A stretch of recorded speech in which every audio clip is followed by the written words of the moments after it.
সময়ের ঢেউয়ে মুছে গেছে অনেক কিছু, কিন্তু ইতিহাস কখনো পুরোপুরি মরে না।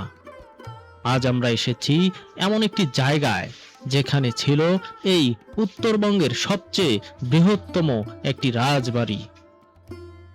উত্তরবঙ্গে যে দুজন বড় রাজা ছিলেন তার মধ্যে এই রাজবাড়িটি ছিল দ্বিতীয়।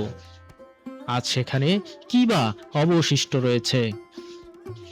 প্রায় 350 বছরের পুরনো এই রাজবাড়ি, যেখানে একসময় হাজার হাজার প্রজা মাথা নত করতেন, যেখান থেকে বের হয়েছিল রংপুরের প্রথম পত্রিকা, যে জমিদার প্রজাদের পানির জন্য খনন করেছিলেন বিশাল এক দিঘি, আজও যেটিকে ঘিরে প্রচলিত আছে রহস্যময় সব লোককথা।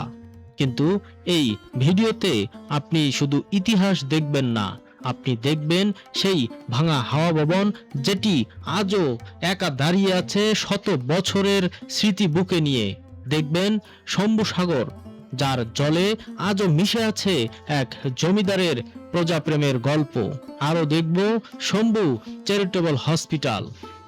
এই হাসপাতাল সে সময় ইনডোর ও আউটডোর সেবার ব্যবস্থা ছিল। তাহলে চলুন দেখে নেওয়া যাক ইতিহাসের হারানো আরও একটি অধ্যায়।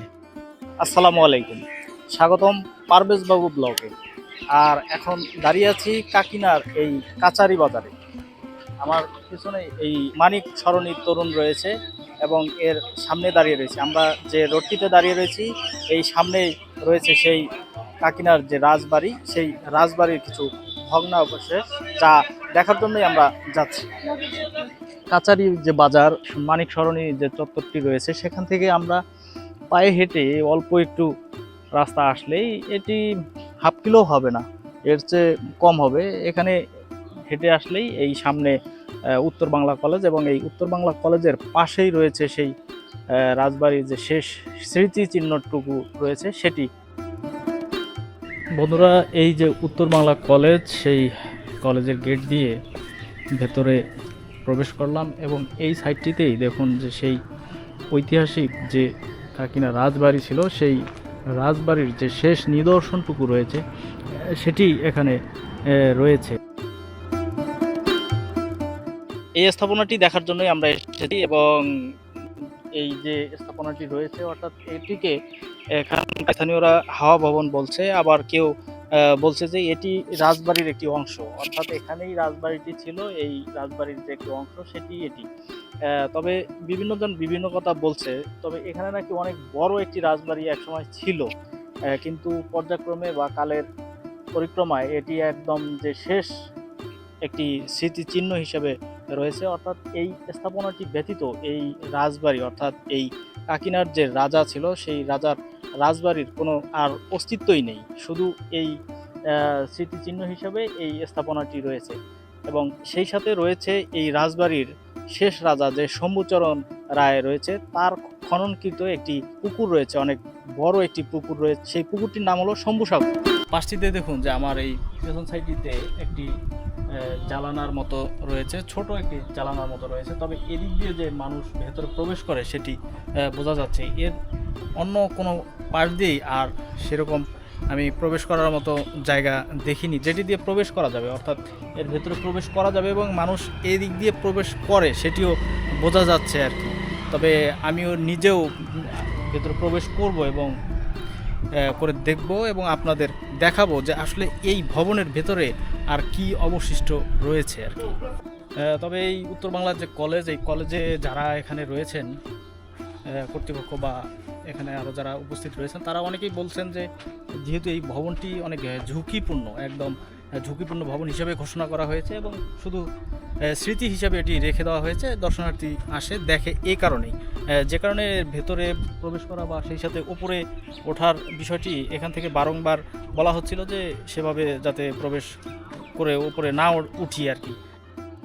এটির ভেতরে ঢোকাটি ছিল খুব কষ্টসাধ্য ব্যাপার। ভেতরে ঢুকে যেটি দেখতে পারলাম যে এটি মূলত হয়তো কোনো একটি বড় ভবন ছিল, যে রাজভবনের হয়তো সিঁড়ি বা এরকম কিছু একটি ছিল।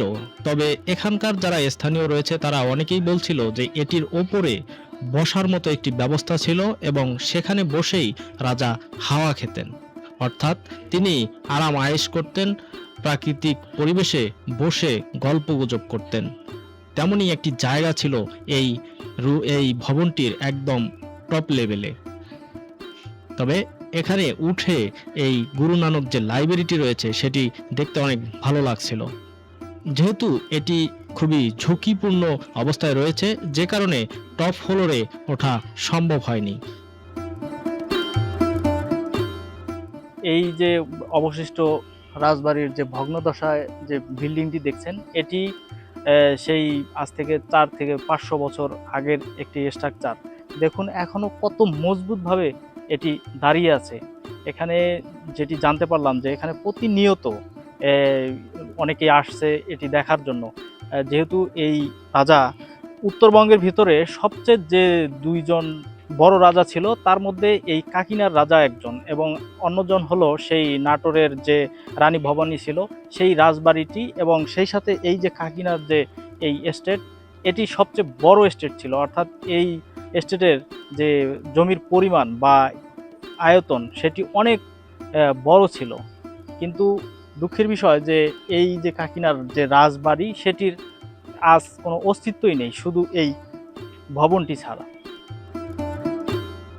এই যে বিশাল বড় একটি মাঠ দেখুন, এই মাঠটি এই উত্তর বাংলা কলেজের মাঠ। অর্থাৎ এই যে এখানে যে রাজবাড়ি রয়েছে সেই সাথে এই যে দেখুন যে পেছনে উত্তর বাংলা কলেজ, এই কলেজের মাঠটা শুধু আপনি একবার দেখুন এবং এই কলেজের পরিবেশটি দেখুন, এত ভালো লাগার মতন একটি জায়গা। অর্থাৎ এই যে বিশাল মাঠ, সেই সাথে এই কলেজের যে সুসজ্জিত ভবনগুলো, সেগুলো দেখে খুবই ভালো লাগলো।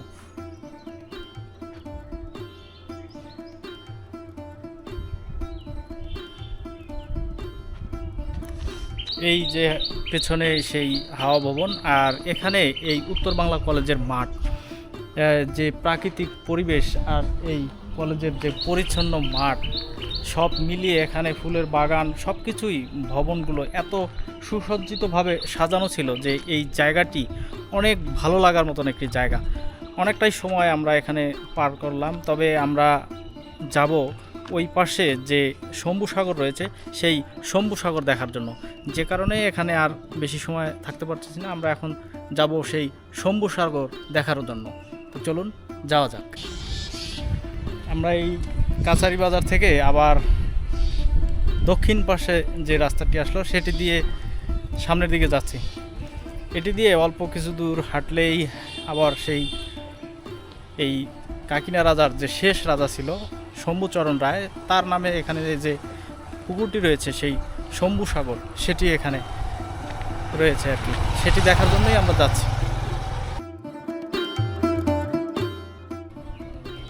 হেঁটে হেঁটে চলে আসলাম সেই একদম আমাদের যে গন্তব্য সেই শম্ভু সাগর, অর্থাৎ সেই শম্ভুচরণ রায় যিনি ছিলেন তার নামের যে এখানে একটি পুকুর রয়েছে সেই পুকুরটিতে।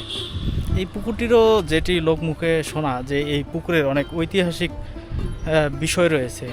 যেরকম এই পুকুরটি সে আমলে প্রজাদের পানি ব্যবস্থা করার জন্য খনন করা হয়েছিল। তবে সেই রাজার আমল থেকে আজ পর্যন্ত এই পুকুর কখনোই কেউ শুকাতে পারেনি, অর্থাৎ পানি মেশিন লাগিয়ে হোক বা বিভিন্নভাবে এই পানি শুকাতে পারেনি আর কি। এই পাশেই সেই পুকুর, এবং এই পুকুরের পাড় ধরে আমি আরও সামনে এগিয়ে যাচ্ছি। ওই পাশটিতে একটি ঘাট করা রয়েছে, তবে ঘাটটি অনেকটাই এখন ভেঙে চুরে গিয়েছে। এই পাশটিতেও একটি ঘাট রয়েছে এবং এখানে একটি বাগান রয়েছে, এই আম বাগান এবং লিচু গাছের বাগান রয়েছে। আর এই পাশটিতেই দেখুন সেই পুকুরটি, সেই ওই ঘাটটি থেকে ওই দূরে একটি ঘাট রয়েছে এবং এখানে আরও একটি ঘাট রয়েছে।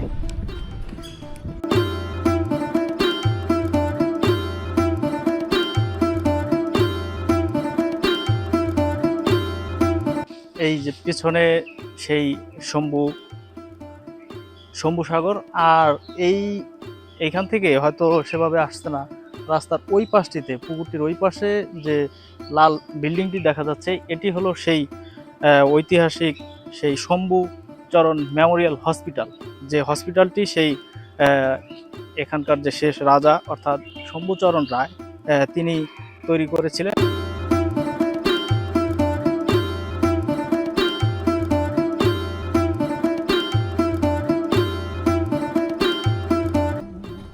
একটি বিষয় লক্ষ্য করলাম বা অবাক হলাম, সেটি হলো যে এখানে দুইটি ভবন রয়েছে। এই পাশে একটি পুরনো ভবন রয়েছে, এই পাশটিতে একটি নতুন ভবন রয়েছে, এবং এই ভবনগুলোর ইতিহাস ঘেঁটে যেটি জানলাম যে এগুলো সেই শম্ভুচরণ রায় যিনি ছিলেন এই কাকিনা জমিদার, এই কাকিনা রাজবাড়ির যে শেষ রাজা ছিলেন তার আমলের এই হসপিটালটি। এবং সে সময় এখানে ইনডোর এবং আউটডোর উভয় জায়গায় চিকিৎসা সেবা প্রদান করা হতো।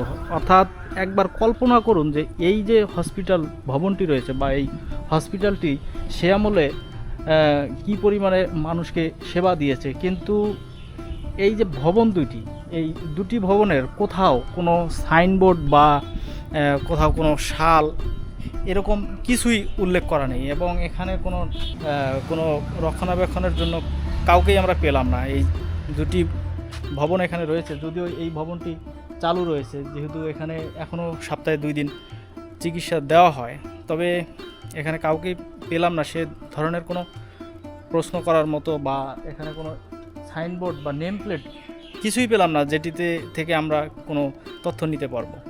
এটি খুবই খারাপ লাগলো যে এত পুরনো একটি স্থাপনা বা একটি ঐতিহাসিক স্থাপনা, সেখানে কিছুই পেলাম না এই স্থাপনার কোনো তথ্য সংগ্রহ করার মতো। বিষয়টা কতটা দুঃখজনক দেখুন যে এখানে যে একটি ঐতিহাসিক এই হসপিটালটি রয়েছে তার যে এই যে সাইনবোর্ডটি এটিও সাদা, অর্থাৎ এখানে কোনো কোনো লেখাই নেই যে এই ভেতরের যে স্থাপনাটি রয়েছে এ সম্পর্কে কোনো কিছুই লেখা নেই। অর্থাৎ এটি যে সাদা হয়ে গিয়েছে, এখানকার কর্তৃপক্ষ সে সম্পর্কে কতটুকু দায়িত্ব নিয়ে কাজ করছে জানি না। তবে যেহেতু আমরা অনেক দূর থেকে এসেছি, আমাদের এই স্থাপনার উদ্দেশ্য করে এসেছি, যে কারণে একটু তথ্য পেলে আমাদের ভালো লাগতো, সেই জায়গা থেকেই কথাগুলো বলছি আর কি। বন্ধুরা, এই যে কাকিনার যে রাজবাড়ি, ঐতিহাসিক রাজবাড়ি, সেই সাথে আমরা এই শম্ভু সাগর দেখলাম, এবং এখানকার এই যে শম্ভু চ্যারিটেবল হসপিটাল যেটি দেখলাম, মোটামুটি অনেকটা সময় এখানে আমরা কাটালাম, আমাদের খুবই ভালো লাগলো। আশা করি আজকের ভিডিওতে যে তথ্যগুলো এবং যে স্থাপনাগুলো আপনাদের দেখিয়েছি সেগুলো আপনাদেরও ভালো লেগেছে। যদি ভালো লেগে থাকে অবশ্যই আমার চ্যানেলটি সাবস্ক্রাইব করবেন এবং আমার পাশে থাকবেন। আজকের ভিডিওটি এখানে শেষ করছি। ভালো থাকবেন সবাই। আল্লাহ হাফেজ।